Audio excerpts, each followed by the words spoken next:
క్రైస్తవులు ఎప్పుడు తొందరగా ఉంటారు అన్నటువంటి అంశాన్ని ఈరోజు వాక్యం నుంచి నేర్చుకున్నాం. పేతురు రాసిన 2వ పత్రిక 1వ అధ్యాయం 10-11 వచనాలు.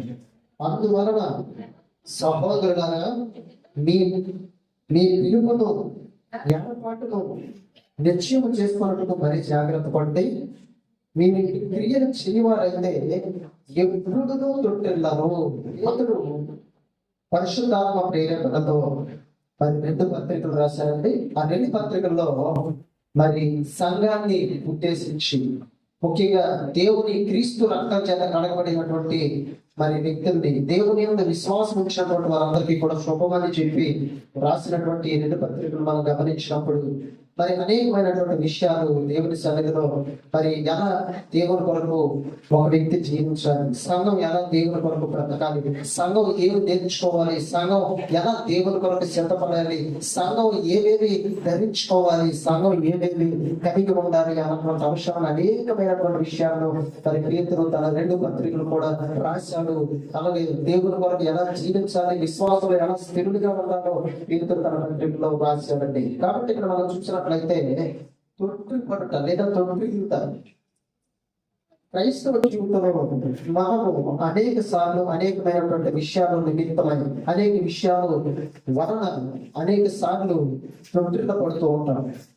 అది తొట్టిల్లట లేదా తొట్టుపాటు పడుట అనేటువంటిది మనం చూసినట్లయితే పక్కదారి పడుట లేదా పడిపోవుట, పక్కదారి పడుట లేదా పడిపోవుట. కాబట్టి అనేక సార్లు మనం చాలా విషయాల్లో పక్కదారి పట్టేటువంటి పరిస్థితి లేదా పడిపోయేటువంటి పరిస్థితి మనకి కనిపిస్తూ ఉంటది.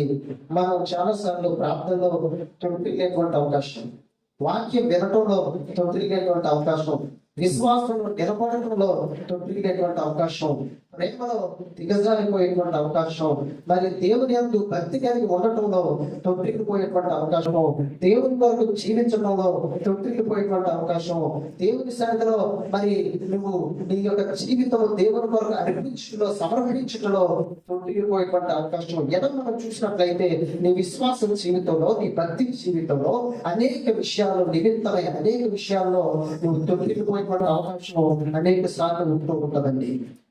ఇది ప్రతి ఒక్క క్రైస్తవుడికి కూడా ఇలాంటి తొట్టిల్లిపోయేటువంటి అవకాశం పురుషుల్లో కానివ్వండి, స్త్రీల్లో కానివ్వండి అనేక సార్లు ఉంటూ ఉంటది. అయితే దేవునిలో మనం తొట్టిల్లిపాటు లేకుండా, దేవునిలో తొట్టిల్లిపాటు మనం పడకుండా, అసలు మనం దేవునికి దూరం అయిపోకుండా మనం తొట్టిల్లకుండా ఏం చేయాలి, ఏం చేస్తే మనం తొట్టిల్లకుండా ఉంటాము, ఏం చేస్తే భక్తిలో మనం జీవించగలం, ఏం చేస్తే ప్రార్థనలో స్థిరంగా జీవించగలం, ఏం చేస్తే దేవుని యొక్క సన్నిధిలో విశ్వాసంలో స్థిరంగా మనం నిలబడగలం, ఏం చేస్తే ఎలా జీవిస్తే, ఏం చేస్తే దేవుని కొరకు మనం బ్రతకగలము ఆ విషయాన్ని మనం పరిశుద్ధాత్మ ప్రేరేపణ చేత పేతురు మరి సంఘానికి అనేకమైనటువంటి విషయాలు రాసి ఉన్నాడండి. కాబట్టి మన జీవితాన్ని ఒకసారి మనం పరిశీలన చేసినట్లయితే మనం చెప్పుకున్నాం కదండి, మరి ప్రార్థనలో తొట్టిల్లిపోయే వారు కొంతమంది అయితే, విశ్వాసంలో తొట్టిల్లిపోయే వారు మరికొంతమంది అయితే, ప్రేమలో తొట్టిల్లిపోయే వారు మరికొంతమంది అయితే, మరి మన జీవితంలో భక్తిలో తొట్టిల్లిపోయే వారు మరికొంతమంది అయితే, ఎలా మన జీవితాన్ని పరిశీలన చేసినప్పుడు అనేక విషయాల నిమిత్తమై మనం తొట్టిల్లిపోయేటువంటి అవకాశం అనేక సార్లు మనకి కలుగుతూ ఉంటది. అయితే మనం తొట్టిల్లిపోయినప్పుడు ఆ విషయాన్ని మనం గమనించకపోతే, ఆ విషయాన్ని మనం పట్టించుకోకపోతే, ఆ విషయాన్ని మనం అర్థం చేసుకోకపోతే, దేవుని సన్నిధిలో ప్రేమను తొట్టిల్లిపోతే, దాన్ని పట్టించుకోకపోతే, గమనించుకోకపోతే, ప్రార్థనలో తొట్టిల్లిపోయినప్పుడు ఆ విషయాన్ని పట్టించుకోకపోతే, గమనించుకోకపోతే, వాక్యం వినడంలో శ్రద్ధగా వాక్యాన్ని నీ హృదయంలో భద్రం చేసుకోవడంలో నువ్వు తొట్టిల్లిపోతే, ఆ విషయాన్ని గమనించకపోతే, వాక్యాన్ని మర్చిపోయే పరిస్థితుల్లో ఉండి తొట్టిల్లిపోయే పరిస్థితిలో ఉన్నప్పుడు ఆ విషయాన్ని మర్చిపోతే, అర్థం చేసుకోలేకపోతే, భక్తిగా జీవించడంలో నువ్వు తొట్టిల్లిపోయినప్పుడు ఆ విషయాన్ని మర్చిపోయి దాన్ని పెద్దగా పట్టించుకోలేనటువంటి పరిస్థితుల్లో ఉన్నప్పుడు దినదినము నువ్వు ఏమైపోతావు అంటే నీరు లేని మొక్కల, విశ్వాసం లేని జీవితం ఏమైపోతుందంటే వాడిపోతూ ఉంటది. భక్తి లేని జీవితం వాడిపోతూ ఉంటది. నీరు లేనటువంటి మొక్క ఏ విధంగా అయితే మరి తన పచ్చదనాన్ని కోల్పోదు, తనకి క్షేమాన్ని కోల్పోదు, తనలో ఉన్నటువంటి ఆ యొక్క కళలు దినదినపడి ఏ విధంగా అయితే చనిపోతాయో, నీ జీవితం, నీ భక్తి జీవితం, నీ విశ్వాస జీవితం, నీ యొక్క ప్రార్థన జీవితం కూడా అట్టి విధంగానే దినదినం కూడా ఏమైపోతూ ఉంటదంటే భక్తిలో దిగజారిపోతూ ఉంటాం, భక్తిలో దిగజారిపోతూ ఉంటాం. ఎప్పటికప్పుడు నేను చెక్ చేసుకోవాలి, అర్థం నేను ఎలా ఉన్నాను, తొట్టిల్లిపోయానా, విశ్వాసంలో నేను ఎలా ఉన్నాను? దేవుని కొరకు తొట్టిల్లిపోయానా? విశ్వాసంలో నిలబడగలుగుతున్నాను. ప్రేమలో సహోదరులు ప్రేమించడంలో నేను ఎలా ఉన్నాను? తొట్టిల్లిపోయాను. నిజంగానే సహోదరుని ఇరుగుపొరుగు వారు ప్రేమించే స్థితి మనస్సు నాలో ఉండాలి. అలాగే భక్తిలో నేను ఎలా ఉన్నాను? తొట్టిల్లిపోయానా? నేను భక్తిలో నన్ను నేను కాపాడుకోగలుగుతున్నానా? వాక్యాన్ని వింటున్నాను, వాక్యాన్ని మర్చిపోతున్నానా? వాక్యాన్ని నా హృదయంలో నా మనసులో భద్రం చేసుకుంటున్నానా అని దేవుని విషయాలనండి ప్రతిరోజు కూడా మనం పరిశ్రమ చేసుకోవాలి. ప్రతిరోజు కూడా మనం చెక్ చేసుకోవాలి. ఏ విషయంలో తొట్టిల్లిపోయాను, ఏ విషయంలో పడిపోయాను, ఏ విషయంలో నేను దేవునికి దూరంగా ఉన్నాను, ఏ విషయంలో నేను దేవుని సన్నిధికి రోజు రోజుకి దూరం అయిపోతున్నాను అది అని ఈ విషయాలన్నీ కూడా పరిగణలోకి తీసుకొని ప్రతి విషయాన్ని కూడా మనం పరిశీలన చేస్తూ ఉంటాం. చాలా దేశాల్లో, అలాగే మన భారతదేశంలో, అలాగే విదేశాల్లో, ముఖ్యంగా విదేశాల్లో మరి వారు ఏం చేస్తూ ఉంటారంటే ప్రతి 3 నెలలకు ఒకసారి, కొంతమంది ప్రతి నెలకు ఒకసారి బాడీ చెకప్ చేయించుకుంటారండి. షుగర్ ఎలా ఉంది, బీపీ ఎలా ఉంది, థైరాయిడ్ ఉందా లేదా, మరి నాకు ఉన్నటువంటి బ్లడ్ ప్రెషర్ లేకపోతే బ్లడ్ ఎంత ఉంది, బ్లడ్ షుగర్ ఎంత ఉంది అని, అలాగే నా దంతాలు ఎలా ఉన్నాయి, నా పనులు ఎలా ఉన్నాయి, నా శరీరంలో ఉన్నటువంటి మరి అవయవాలు సక్రమంగా పనిచేస్తున్నాయా, కిడ్నీలు అవి సక్రమంగా ఉన్నాయా లేదా, లేకపోతే నా గట్ట అనేటువంటి సక్రమంగా ఉందా లేదా, నా యొక్క గుండె సక్రమంగా, గుండె యొక్క లయలు సక్రమంగా ఉంటున్నాయా లేవా, ఇవన్నీ కూడా చెక్ చేసుకుంటారు. ఇవన్నీ కూడా చెక్ చేసుకుంటారు. కేవలం దాని కొరకు ఇన్సూరెన్స్ తీసుకోవడం కానివ్వండి, మరి అనేకమైనటువంటి కార్యక్రమాలు చేస్తూ ఉంటారు. ఎందుకంటే మనిషి ఈ భూమి మీద ఆరోగ్యంగా జీవించడం కోసం ఎన్నో విషయాలు చేస్తూ ఉంటున్నాడు. అయితే మరి కొంతకాలం నుండి మట్టిలో కలిసిపోయే ఈ దేహం కొరకు నువ్వు అంత శ్రద్ధ చూపించగలిగినప్పుడు, మరి అలాగే పరలోకంలో శాశ్వతంగా దేవునితో ఉండేటువంటి మరి నీ ఆత్మ కొరకు అక్షయమైనటువంటి శరీరాన్ని ధరించుకోబోతున్నటువంటి ఈ శరీరం దేవుని కొరకు ఎలా బ్రతకగలుగుతుంది, నీవు ఎలా బ్రతకగలుగుతున్నావు, దేవుని కొరకు నిన్ను ఎలా సిద్ధపరచుకోగలుగుతున్నావు, దేవుని కొరకు నిన్ను ఎలాగా మరి కలుగుతున్నావు అన్నటువంటి విషయాన్ని ఎప్పటికప్పుడు నీవు కూడా చెక్ చేసుకుంటూ ఉండాలి. ఈ రోజు నుండి రేపు మట్టిలో కలిసిపోయే ఈ దేహం కొరకు మనం ఎంతో శ్రద్ధ తీసుకోగలుగుతున్నప్పుడు పరలోకంలో శాశ్వతంగా దేవునితో పాటు ఉండేటువంటి నీవు ఉండబోతున్నటువంటి నీవు నీ కొరకు అనేక విషయాల్లో మరి శ్రద్ధ తీసుకోవాల్సినటువంటి అవసరత ఎంతైనా ఉంది. అయితే క్రైస్తవుడుగా మరి నువ్వు తొట్టిల్లిపోకుండా, క్రైస్తవుడుగా నువ్వు పడిపోకుండా, క్రైస్తవుడుగా నువ్వు దిగజారిపోకుండా ఉండడానికి మరి ఏం చేయాలని దేవుడు రాయించాడో చూద్దామండి. పేతురు రాసిన 2వ పత్రిక 1వ అధ్యాయం 2వ వచనం నుంచి చదువుదామండి. తన మహిమను బట్టి, గుణాతిశయమును బట్టి మనలను పిలిచిన వారిని గూర్చిన అనుభవ జ్ఞానం మూలముగా ఆయన దైవశక్తి భక్తికి కావలసిన వాటి అన్నింటినీ మనం దయచేయుచున్నందున దేవుని గూర్చినట్టు మన ప్రభు అయిన యేసును గూర్చినట్టు అనుభవ జ్ఞానము వలన మీకు కృపయు సమాధానం విస్తరించును గాక. చూడండి, పేతురు చెప్తున్నానండి. పేతురు పరిశుద్ధాత్మ ప్రేరేపణ చేత ఈ మాటలు రాస్తూ ఏమంటున్నారంటే తన మహిమను బట్టి గుణాతిశయమును బట్టి మనల్ని తీర్చిన వారిని కూర్చిన అనుభవ జ్ఞానం మూలముగా ఉండండి. దేవుడు తన మహిమను బట్టి, తన గుణాతిశయాలను బట్టి మనం పిలుచుకున్నాడండి. తన మహిమను బట్టి, తన గుణాతిశయాలను బట్టి దేవుడు మనం పిలుచుకున్నాడట. ఎక్కడి నుండి దేవుడు మనం పిలుచుకున్నాడంటే చీకటిలో నుండి ఆశ్చర్యకరమైన తన వెలుగులోనికి దేవుడు మనల్ని పిలుచుకున్నాడు.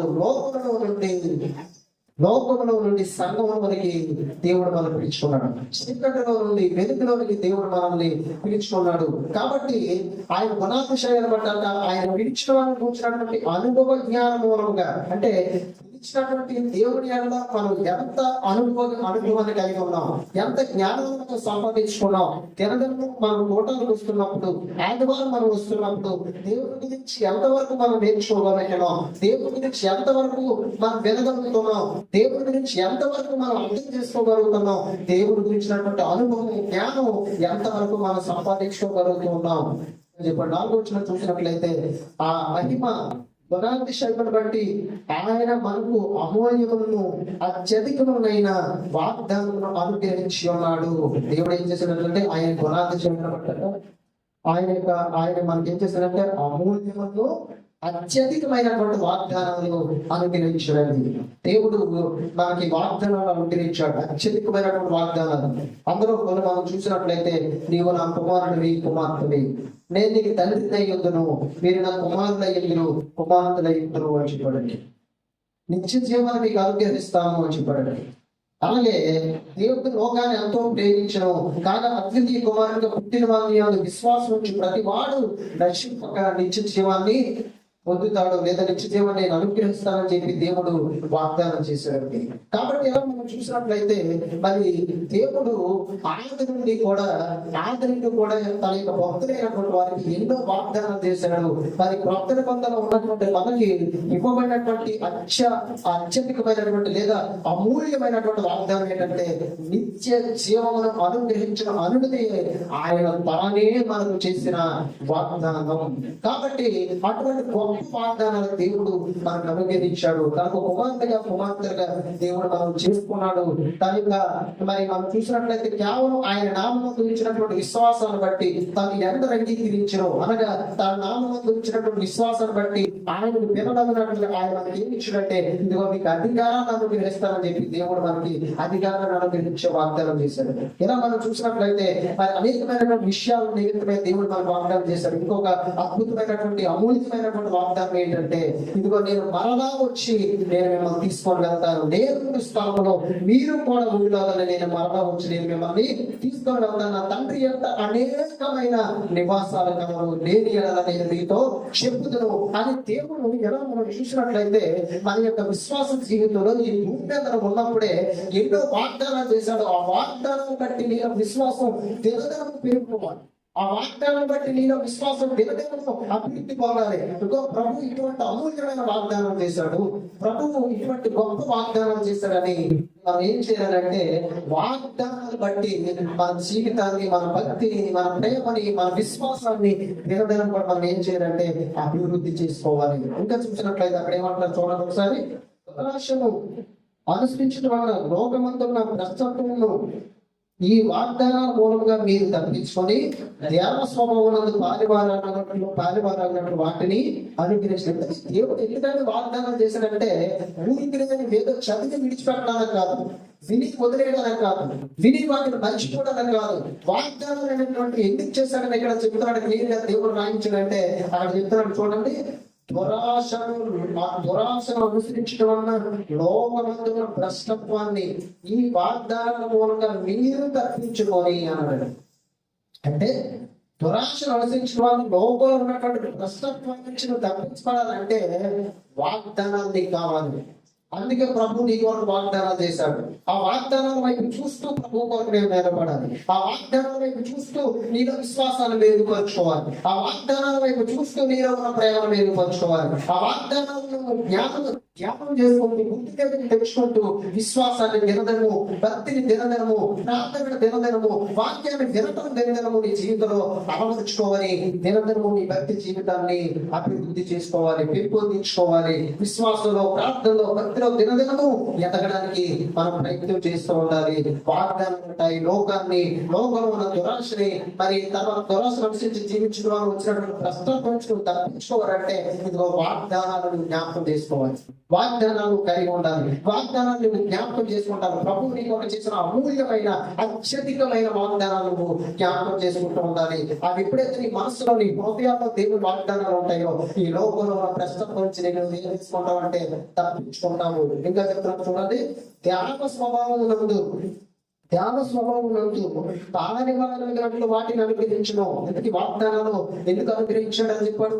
ప్రశ్నత్వం నుంచి తప్పించుకోవడానికి. రెండవది స్వభావం, అంటే దేవుని యొక్క స్వభావంలో నీకు కూడా పాలిభాగస్తున్నది. దేవుని యొక్క స్వరూపంలో నీకు కూడా పాలిభాగస్తున్నది.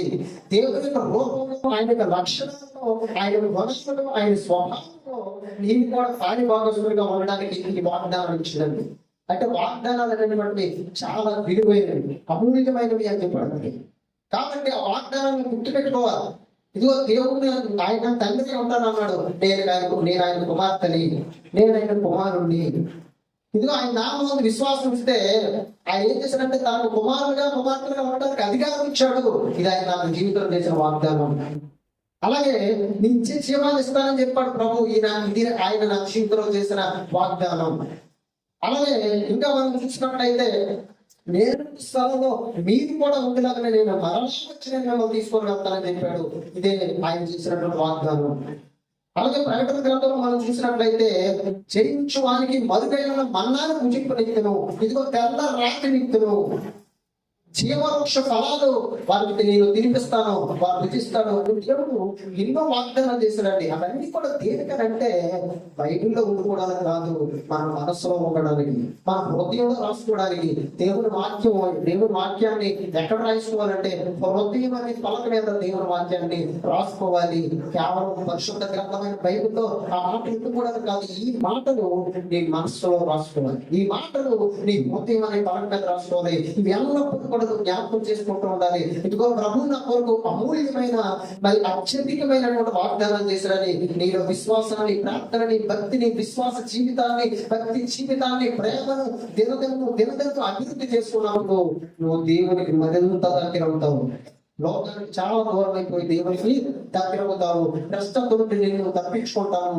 దేవుని స్వరూపంలోకి, దేవుని యొక్క మరి రూపంలో నీవు కూడా పారిభాగస్తుడిగా చేర్చబడతావు. ఇంకా చూసినట్లయితే 5వ వచనం, ఆ హేతు చేతనే మీ మట్టుకు మీరు పూర్ణ జాగ్రత్త గలవారై మీ విశ్వాసమునందు సద్గుణమును, సద్గుణమునందు జ్ఞానమును, జ్ఞానమునందు ఆశానిగ్రహమును, ఆశానిగ్రహమునందు సహనమును, సహనమునందు భక్తిని, భక్తి యందు సహోదర ప్రేమను, సహోదర ప్రేమ యందు దయను అమర్చుకోండి అని చెప్పాడు. అమర్చుకోవాలని చెప్తున్నాడండి. ఆ కారణాన్ని బట్టి మీ మట్టుకు మీరు పూర్ణ జాగ్రత్త కలవారై అన్నాడండి. అంటే దేవుడు నీకు రక్షించాడంటే నువ్వు చనిపోయి నరకానికి వెళ్ళిపోవడం దేవుని ఉద్దేశం కాదు. నువ్వు రక్షణ పొందుకొని నరకానికి వెళ్ళిపోవడం దేవుని ఉద్దేశం కాదు. అందుకు కాదు దేవుడు నీకు రక్షించింది, అందుకు కాదు దేవుడు నేను పిలుచుకున్నది, అందుకు కాదు దేవుడు తన రక్తం చేత నేను కడిగింది.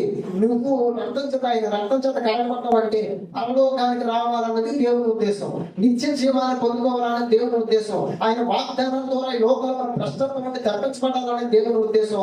ఆ యుగ యుగాలకు ఆడిపోతున్నటువంటి నరకంలో కాకుండా యుగ యుగాన్ని శుద్ధింపబడుతున్నటువంటి పరలోకంలోకి నువ్వు వెళ్ళాలన్నటువంటిది దేవుని ఉద్దేశం కనుక.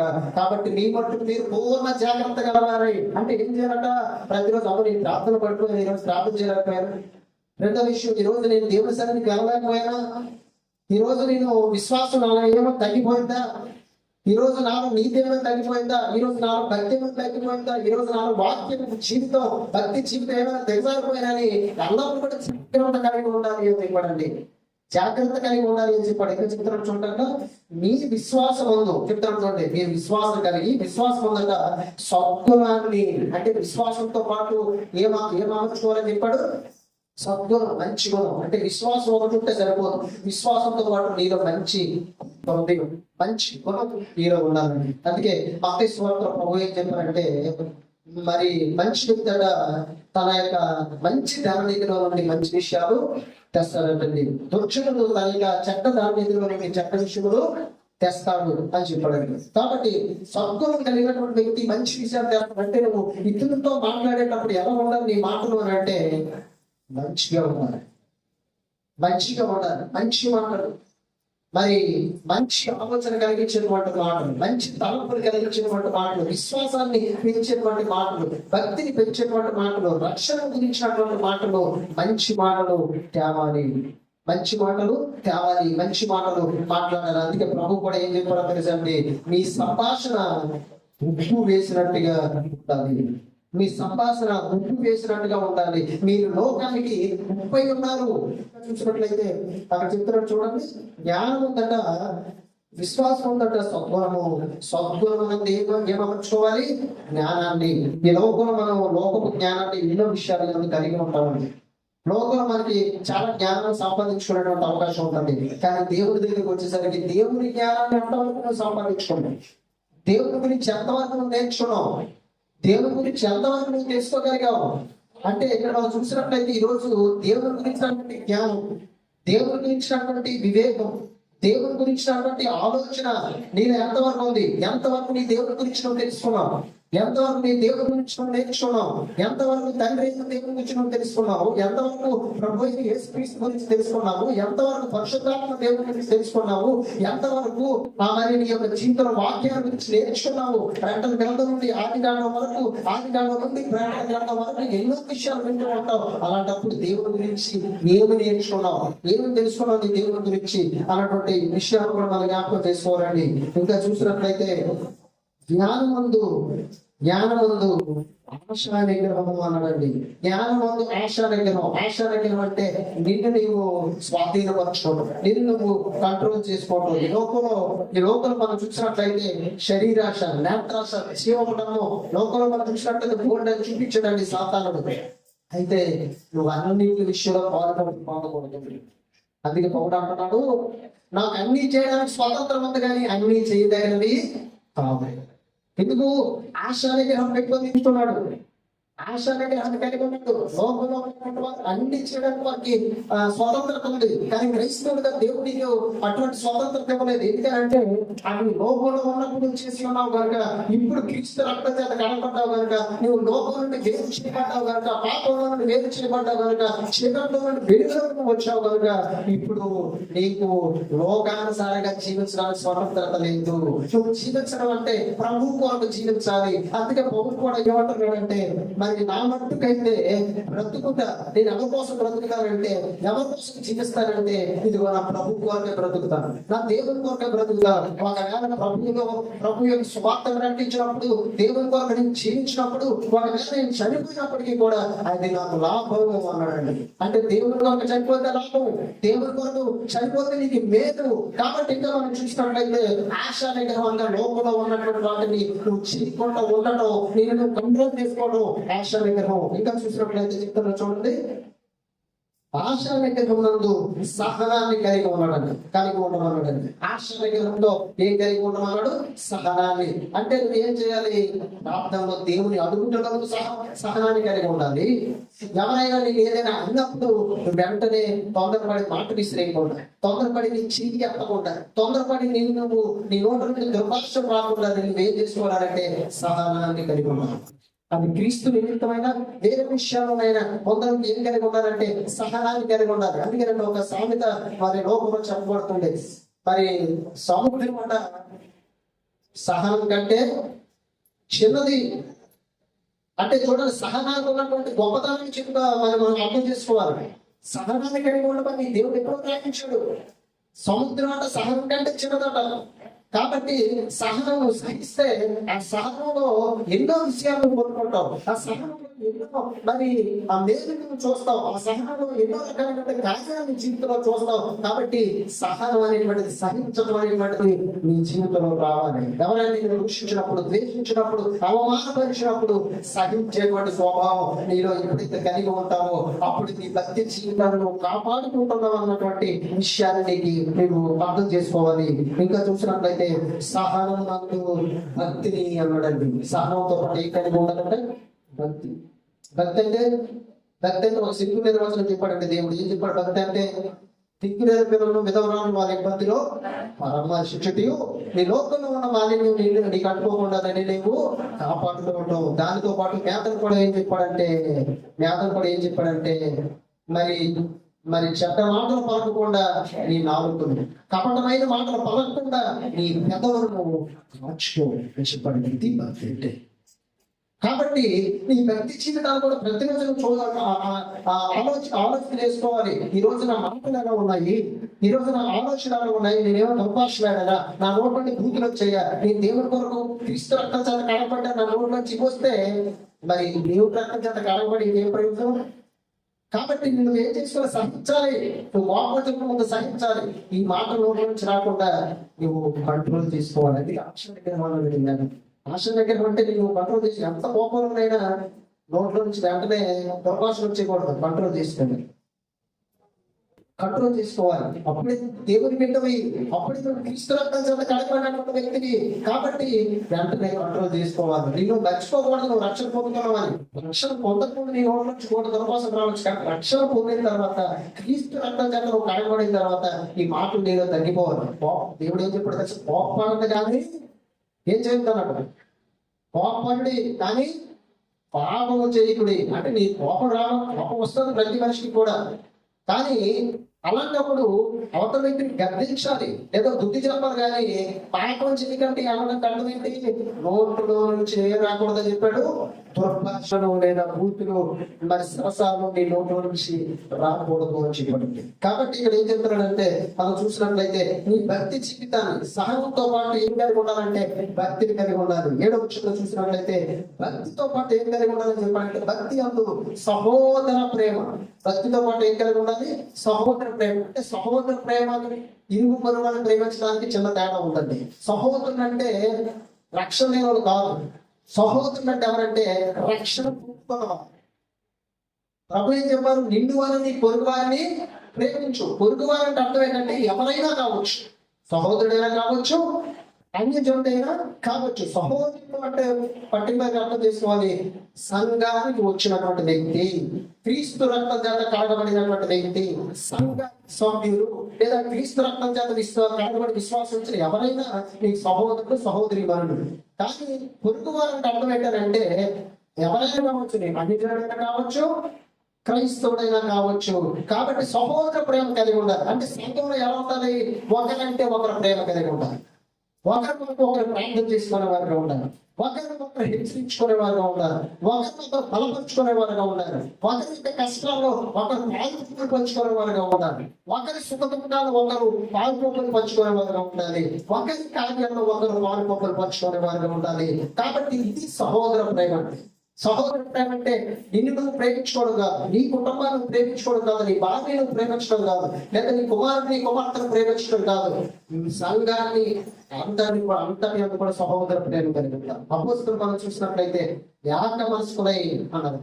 ఒకే మనస్సు, ఒకే హృదయం, ఒకే తలంపు, ఒకే ఉద్దేశం. అంటే సంఘంతో కూడా ఒకే మనసు కలిగి సహోదరులు ఒకరికొకరు ప్రేమించుకునే వారుగా దేవుని ప్రేమ.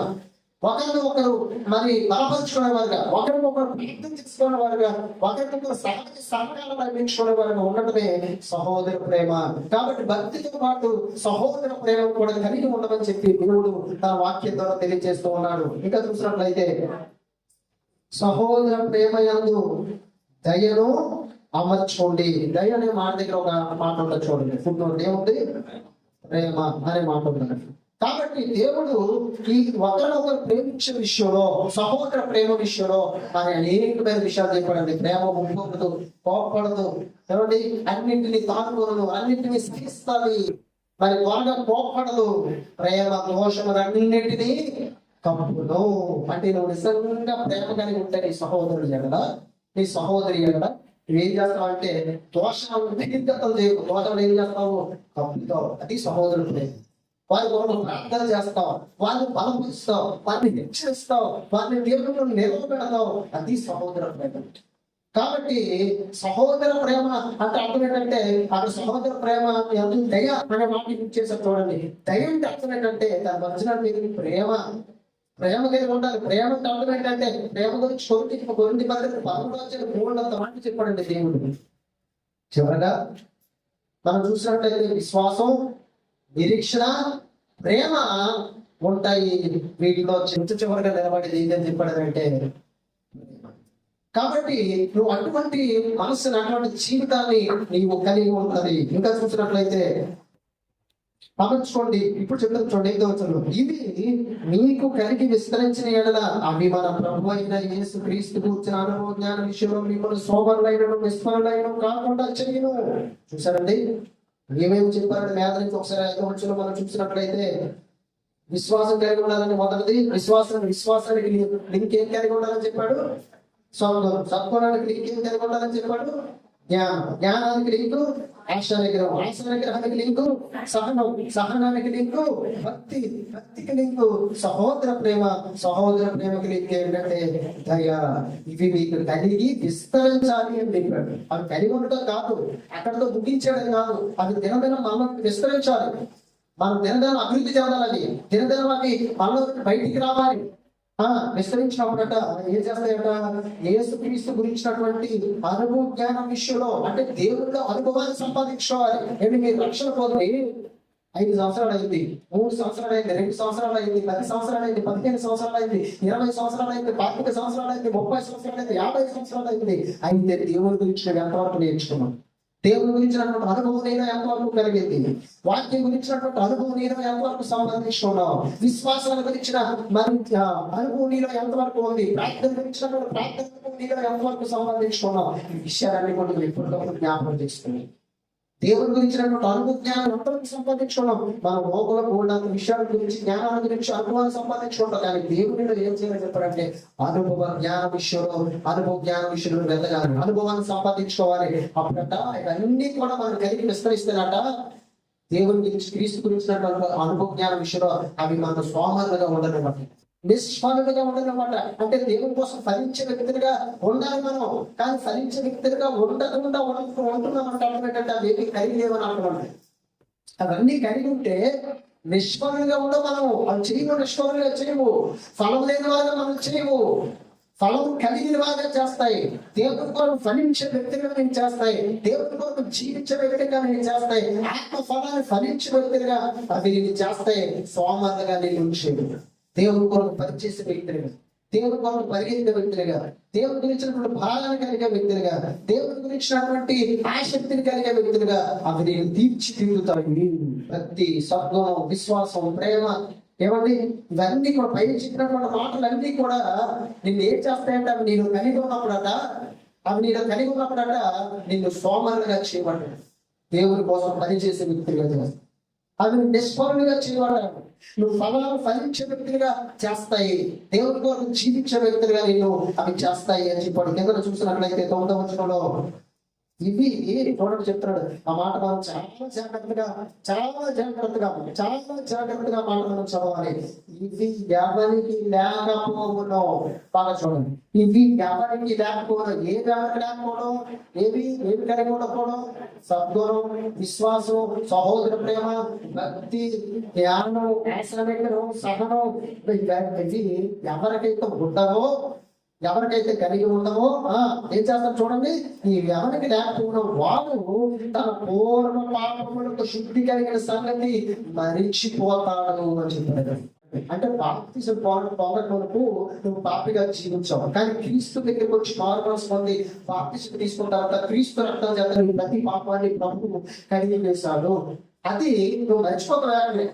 ప్రభువు నీ కోసం ప్రాణం పెట్టాడని, ప్రభువు నీ కొరకు శ్రమ పడ్డాడని, ప్రభువు తన రక్తాన్ని నీ కొరకు కాల్చాడని, ప్రభువు ఆఖరి రక్త పుట్టు ఈ నేల మీద నీ కొరకు కాల్చి తన ప్రాణాన్ని నీ కొరకు దారిపోసాడని, నిన్ను ప్రేమించాడని, నీకు పరలోకాన్ని ఇవ్వబోతున్నాడని విషయాలే మర్చిపోతావు. జ్ఞాపకం నీ పాపాలను ప్రాయశ్చిత్తం ప్రభువు చేశాడని, బాప్తిజంలో నీ ప్రతి పాపము కలిగి వేయబడిందని నువ్వు మరిచిపోతావు. ఇప్పుడు మర్చిపోతావు చెప్పండి. సద్గుణం కానీ మనలో లేకపోతే, భక్తి కానీ మనలో లేకపోతే, సహోదర ప్రేమ కానీ మనలో లేకపోతే, సహనం కానీ మనలో లేకపోతే, దయ కానీ మనలో లేకపోతే, ఇది కూడా మనలో లేకపోతే మనం నిష్ఫలులుగా మారిపోతాం, సోమరుడుగా మారిపోతాం, దేవుని కొరకు బ్రతకలేని వారిగా మారిపోతాం, దేవుని కొరకు జీవించలేని వారిగా మారిపోతాం. అసలు జీవించుచున్నామన్న పేరుతో ఉండిపోతాం తప్ప నువ్వు ఎలా మారిపోతావు అంటే మృతుడు రానిగా ఆత్మీయ జీవితంలో చనిపోయినటువంటి వ్యక్తిగా నీవు మారిపోతావు అన్న సంగతి అర్థం చేసుకోవాలి. అసలు క్రీస్తు తన రక్తం చేత నేను కడిగానని సాగితే, నీ పూర్వం పాపాలను శుద్ధి చేశానని సాగితే నువ్వు మర్చిపోతావని చెప్తున్నాడండి. మర్చిపోయి వాడిను ఘోర దృష్టి లేని వాడు చూపిస్తాడు. ఇంకా ఆత్మీయంగా గుర్రైపోతాం. ఇంకా దేవుని వాక్యాన్ని చూడలేవు, దేవుని యొక్క వాక్యపు సంగతులను గమనించలేవు, దేవుని యొక్క వాక్యపు పేరులో ఉండలేవు, దేవుని యొక్క వాక్య పేరులో నడవలేవు. పరలోకానికి వెళ్ళాలన్న దూరదృష్టిని వదిలేస్తావు. అపరం ఏం చేశాడో తెలుసా? దేవుడు దేని శిల్పియు నిర్మాణకుడు ఏమాడో పునాదులు గల పట్టణం కొరకు దూరం ఎదురు చూసిన వాగ్దానం చేసిన వాగ్దాత దేశం కోసం. అటువంటి దూరదృష్టి నీలో కోరుకుంటాం. ఎప్పుడో తెలుసా? పైన చెప్పిన స్థానంలో ఎప్పుడైతే నువ్వు మర్చిపోతావో ఇదిగో నిస్వరుడుగా మారిపోతావు, సోమరుడుగా మారిపోతావు, దేవుడికి పనికిరాని వ్యక్తిగా మారిపోతావు, నీ పాపాన్ని శుద్ధి చేయబడిన సంగతి మర్చిపోతావు, దేవుడికి దూరం అయిపోయి లోకానికి దగ్గర అయిపోతావు, దురాశ్రమంలోకి వెళ్ళిపోతావు, ప్రశ్నలోకి వెళ్ళిపోతావు, దేవుడికి దూరం అయిపోతావు. కాబట్టి అక్కడ ఏం చెప్తున్నాడు చూడండి. ఇంటి వాళ్ళను ఆత్మీయంగా ఉంటుతారంటే లేఖనాలు వచ్చి కనిపించదు. అందుకే భక్తులు అంటారు, దేవాలయ ధర్మశాస్త్రం ఆశ్చర్యకరమైన సంగతులు చూసినప్పుడు మా కన్నులు తెరుపు. కాబట్టి దేవుని యొక్క వాక్యం అనేకమైన సంగతులు తెలుసుకోవాలంటే ఇదిగో ఆత్మీయంగా నీ నేత్రాలు తెరవబడి ఉండాలి. ఆత్మీయంగా నీ నేత్రాలు తెరవబడి ఉండాలి. ఎందుకో మరి పౌలు తన పత్రికలో చెప్తున్నాడండి, ఈ యుగ సంబంధమైన దేవత మనుష్యుల మనోనేత్రాలు ఏ కలిగిస్తుందో తెలుసా? దేవుని చూడలేని పుట్టితనం, దేవుని గమనించలేని పుట్టితనం, పరలోకాన్ని చూడలేని పుట్టితనం, పరదేశం గురించినటువంటి దూరదృష్టి లేని పుట్టితనాన్ని కలుగు చేసి నిష్ఫలుడుగా, భ్రష్టుడుగా, అవిశ్వాసులుగా, అనీతిమంతులుగా మరలా మార్చేసి లోకంలోనికి వెళ్ళిపోయి ఇది నిజమాన్ని ప్రేమింపచేసి దేవుడికి దూరం చేసి, లోకానికి దగ్గర చేసి, మరణానికి దగ్గర చేసి, మరి పరలోకానికి దూరం చేసి, మరి నిత్యము యుగ యుగాలు కాలుతున్న అగ్ని ఆరని పురుగు చాపని నరకానికి దగ్గర చూస్తున్నాడండి సాతానుడు. కాబట్టి మరి ఇవన్నీ కూడా జీవితంలో ఎప్పుడైతే కలిగి ఉంటామో, ప్రేమని, విశ్వాసాన్ని, సౌకుమాన్ని, సహనాన్ని, భక్తిని, సహోదర ప్రేమని, దయని ఎప్పుడైతే కలిగి ఉంటామో నిస్వరుడిగా మానవుడు, బలమైనవి ఫలించే వ్యక్తిగా, సోమరుడిగా మానవ దేవుడి కోసం పనిచేసిన వ్యక్తిగా, భ్రష్టుడిగా మానవ పవిత్రమైన పరిశుద్ధమైన జీవితానికి దేవుడి కోసం జీవించే వ్యక్తిగా నీవు ఉంటాను. అలాగే దూరదృష్టి కలిగి ఉంటాను, అప్పటం చూసినటువంటి దూరదృష్టి, అలాగే ఆత్మీయంగా నీ నేత్రాలు తెరవబడి దేవుడి కోసం జీవించడానికి, ఇంకా అనేకమైన సంగతులు నేర్చుకోవడానికి నువ్వు బలపడతావు. ఇంకా చూసినట్లయితే 10వ వచనంలో, అందువలన సహోదరులారా మీ పిలుపును ఏర్పాటును నేను సేవ చేసుకున్నట్టు మరీ జాగ్రత్త పడాలి అని చెప్పాడు. దేవుడు నేను పిలుచుకున్నాడు, ఏర్పాటు చేసుకున్నాడు. కాబట్టి దాన్ని ఏం చేయాలి? అది కన్ఫర్మ్ చేసుకోవాలి. ఎలాగా? పైన చెప్పిన వాటన్నింటిని బట్టి, పైన చెప్పిన వాటన్నింటిని బట్టి కన్ఫర్మ్ చేసుకోవాలి. కన్ఫర్మ్ చేసుకుంటే ఏం చేయాలో చెప్పాడు 11వ వచనంలో, మీరు ఇంటి తిరిగి చేయవాలైతే ఎప్పుడు తొందరలారు అని చెప్పి చూసారండి. అంటే పైన చెప్పినటువంటి ఆ విశ్వాసం, సత్వం, జ్ఞానం, ఆశ్చర్యకరం, సహనం, భక్తి, సహోదర ప్రేమ, దయ ఇవన్నీ నువ్వు అమర్చుకుంటే నువ్వు తొట్టిల్లిపోవు విశ్వాసంలో నుండి, నువ్వు తొట్టిల్లిపోవు సహోదర ప్రేమ నుండి, నువ్వు తొట్టిల్లిపోవు భక్తిలో నుండి, నువ్వు తొట్టిల్లిపోవు ప్రార్థనలో నుండి, నువ్వు తొట్టిల్లిపోవు విశ్వాస జీవితంలో నుండి, నువ్వు తొట్టిల్లిపోవు సంఘంలో నుండి, నువ్వు తొట్టిల్లిపోవు దేవుళ్ళలో నుండి, నువ్వు తొట్టిల్లిపోవు ఏ దిశలో కూడా నువ్వు తొట్టిల్లిపోవు, పడిపోవు. ఎందుకంటే అవి నీ జీవితంలో అమర్చుకోవాలి. అవి నీ జీవితంలో అమర్చుకున్నప్పుడు ఎల్లప్పుడు కూడా స్థిరంగా నిలబడతావు, బలపడతావు. ఎప్పుడు కూడా తొట్టిల్లిపోవు. ఏదైనా తొట్టిల్లిపోయేవంటే పడిపోయేవంటే అర్థం ఏంటంటే అందరూ ఏదో నీకు పుస్తకపోయిందని అర్థం, అందరూ ఏదో నువ్వు చేయడం లేదని అర్థం, అందరూ ఏదో నువ్వు పాటించడం లేదని అర్థం, అందరూ ఏదో నువ్వు కోల్పోయావని అర్థం, అందరూ ఏదో నీలో లేదని అర్థం. దాన్ని మరలా తెచ్చి అమర్చుకోవాలి నీ జీవితానికి, మరలా తెచ్చి నీ జీవితాన్ని దాన్ని కట్టుకోవాలి. అప్పుడు నువ్వు ఏ విషయంలో కూడా తొట్టిల్లిపోవు, ఏ విషయంలో కూడా తొట్టిల్లిపోవు. అలాగే మన ప్రభువును రక్షకుడైన యేసుక్రీస్తు యొక్క నిత్యరాజ్యంలో ప్రవేశం నీకు సమృద్ధిగా అనుగ్రహించబడను. చూసారంటే పరలోకంలో నీకు సమృద్ధిగా ప్రవేశం రావాలంటే, పరలోకంలో సమృద్ధిగా వెళ్ళాలంటే ఇవన్నీ కూడా నువ్వు కలిగి ఉండాలి. ఆ నిత్యత్వంలోనికి, నిత్య రాజ్యంలోనికి నువ్వు వెళ్ళాలంటే, సమృద్ధిగా వెళ్ళాలంటే, పూర్తి ప్రవేశం వెళ్ళాలంటే, పూర్తి ప్రవేశం నీకు కలగాలని అంటే నీకు ఇవన్నీ కూడా కలిగి ఉండాలని చెప్పారండి. కాబట్టి మన జీవితంలో ఏ విషయంలో తొట్టిల్లిపోయాయి, ఏ విషయంలో పడిపోయాయి, ఏ విషయంలో బలహీనగా ఉన్నామో జ్ఞాపకం చేసుకున్నాం.